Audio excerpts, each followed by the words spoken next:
Hi friends, ज्ञानप्राप्ती अकॅडमीमध्ये सगळ्यांचं स्वागत आहे. आपण मागच्या व्हिडिओमध्ये बघितलं रॅशनल नंबर म्हणजे काय आणि इरॅशनल नंबर म्हणजे काय.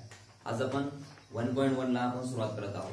पहिला प्रश्न आहे, show the following numbers on a number line, draw a separate line for each example. या ठिकाणी पहिल्या प्रश्नामध्ये आय थिंक 4 प्रश्न दिलेले आहेत. 4 क्वेश्चनच्या प्रत्येकी सेपरेट आपल्याला लाईन नंबर लाईन ड्रॉ करायचा आणि हे रॅशनल नंबर जे आहेत ते नंबर लाईन वरती शो करायचे. तर सगळ्यात अगोदर आपण याची एक नंबर लाईन ड्रॉ करून घेऊया. 0 जसं की मागच्या व्हिडिओमध्ये मी सांगितलं त्या पद्धतीनं नंबर अरेंज करून घ्यायचे. 1 1 2 3 -1 -2 -3. गरज पडली तर नंबरला वाढवून घ्यायचं. आता बघा या ठिकाणी डिनॉमिनेटर मध्ये काय 2 आहे, डिनॉमिनेटर मध्ये 2 आहे आणि हे जे युनिट आहे 0 पासून 1 पर्यंत, 1 पासून 2 पर्यंत, 2 पासून 3 पर्यंत, इकडचे हे युनिट हे युनिट हे युनिट, प्रत्येक युनिटला 2 पार्ट मध्ये कट करायचे. मग बघा 0 पासून 1 पर्यंत 1, हा एक पार्ट, हा एक दुसरा पार्ट, 2 पार्ट करायचे. इथून पण याला 2 पार्ट मध्ये कट करायचं. झाले 2 पार्ट तयार. याला पण 2 पार्ट मध्ये कट करायचं. का? कारण डिनॉमिनेटर मध्ये 2 आहे म्हणून. तसंच या साईडला सुद्धा 2 पार्ट मध्ये कट करायचं.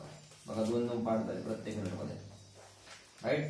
आता काय करायचं, 3/2 शो करायचा नंबरसाठी. बघायचं 3/2 हा पॉझिटिव्ह प्लस मध्ये, प्लस साईडला चेक करायचं. 3/2 काउंट करा, 1 2 3 म्हणजे इथं आला तो नंबर 3/2 हा झाला नंबर, राईट. 5/2 हा पण प्लस मध्ये आहे.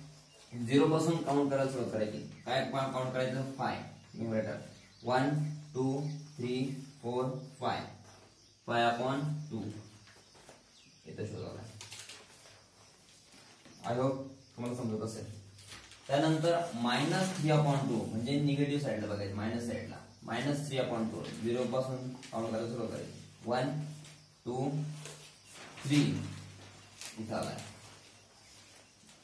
3/2 -3/2. या पद्धतीने पहिली नंबर लाईन आपण या ठिकाणी शो केली. लगेच आपण 2 नंबरची जी लाईन आहे 7/5 इथे जागा नाहीये, त्याला मी रफ करतोय. या ठिकाणी सेकंड क्वेश्चन, डिनॉमिनेटर मध्ये 5 आहे. डिनॉमिनेटर मध्ये 5 असल्यामुळे आपल्याला प्रत्येक युनिट मध्ये 5 पार्ट तयार करायचे. 0 पासून 1 पर्यंत 1 2 3 1 2 3. हे नंबर लिहून घेतले म्हणजे आपलं काम सोपं होतं. प्रत्येक युनिट मध्ये 5 पार्ट राहिले. 1 2 3 4 आणि हा एक 5.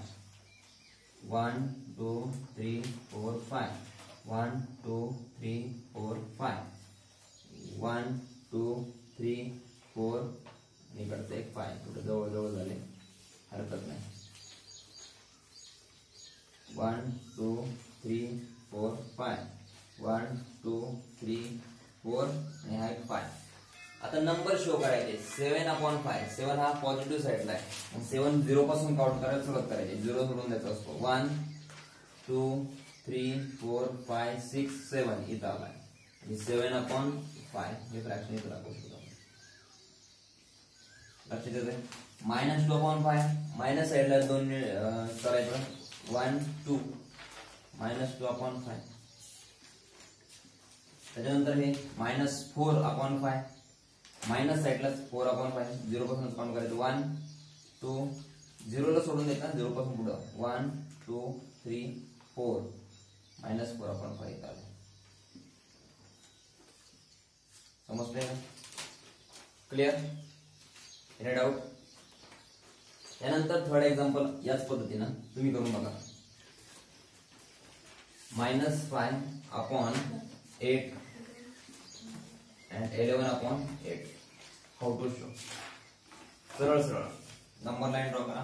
हे 2 नंबरची नंबर लाईन आहे, 3 नंबरची नंबर लाईन इथे ड्रॉ करतो. दिसते खरे.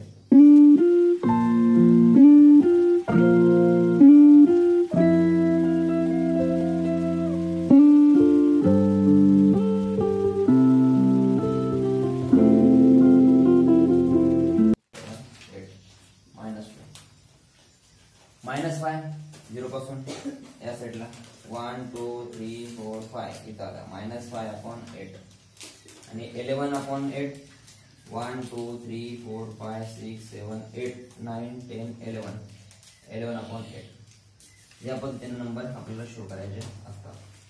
आय होप तुम्हाला समजलं असावं. क्लिअर. यानंतर पहिल्याच प्रश्नामध्ये चौथा जो प्रश्न आहे 4 नंबरचा जो क्वेश्चन आहे 13/10 and -17/10 हा क्वेश्चन तुम्हाला सॉल्व्ह करायचा आहे. तुम्हाला प्रत्येक युनिट मध्ये 10-10 चे पार्ट तयार करायचे. त्या पद्धतीने पहिला क्वेश्चन तुमचा या ठिकाणी आपला पहिला क्वेश्चन झालेला आहे. ठीक आहे.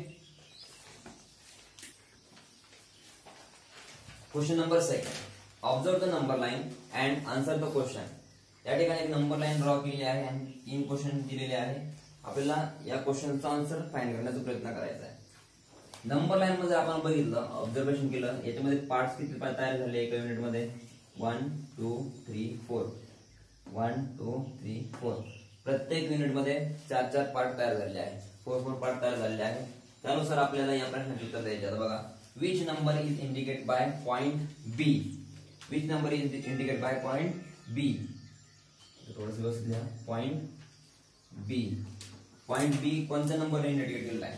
1 2 बघा 0 पासून काउंट करायचं. 1 2 3 4 5 6 7 8 9 10 नंबरला आहे. आणि प्रत्येकी पार्ट किती प्रत्येक युनिट मध्ये 1 2 3 4 10/4 या पद्धतीने आपण शो करू शकतो.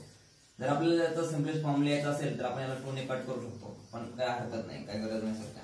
Which point indicate the number 1 and 3/4. आता 1 and 3/4 याला अगोदर सॉल्व्ह करून घेऊया. मिक्स फ्रॅक्शन दिलंय त्याला 4 1 जा बघा 4 मल्टिप्लाय बाय 1 प्लस 3/4. 4 1 जा 4 आणि 4 प्लस 3 7/4. आता 7/4 बघा कुठे आहे प्लस साइड 1 2 3 4 5 6 7 म्हणजे इथं सी वरती आलाय. म्हणजे कोणता point, which point indicate the number 1 and 3/4. 1 and 3/4 is indicate C point. C point या फिर हम लिख सकते हैं point C. Point C is indicates the number 1 and 3/4. I hope तुम्हाला समजलं असावं. इथं मी एक्सप्लेनेशन लिहून दिलेलं आहे. ठीक आहे. त्यानंतर लास्ट क्वेश्चन आहे state whether the statement the point D denotes the number 5/2 is true और फॉल्स. डी पॉइंटला त्यांनी सांगितलेलं आहे ते 5/2 आहे. हे बरोबर आहे की चुकीचं आहे ते आपल्याला फाइंड करायचं आहे. सगळ्यात अगोदर आपण आपल्या नियमित रूलनुसार आपण मध्ये काय येत असते 4. ठीक आहे, कारण 4 पार्ट प्रत्येक नंबर मध्ये आहे. डी किती नंबर येतोय 1 2 3 4 5 6 7 8 9 10 आपण इथे देऊन टाकला. ज्यावेळेस आपण याला डिवाइड केलं 2 ने 2 2 जा 4 आणि 2 5 जा 10 म्हणजे 5/2 आपला आन्सर आलाय. आणि ते बोलतो काय होतं हा नंबर बरोबर आहे का 5/2 हा राईट आहे का. तर आपण इथं काय सांगू शकतो yes this is the 5/2 is indicate point D it is true. या पद्धतीने आपण या सेकंड नंबर क्वेश्चनचं सुद्धा आन्सर आपण फाइंड करू शकतो. आय होप तुम्हाला क्लास आवडत असेल, व्हिडिओ आवडत असेल. तर असेच नवनवीन व्हिडिओ अपलोड करावे असं वाटत असेल तर चॅनलला सबस्क्राईब करा, व्हिडिओला लाईक करा. धन्यवाद.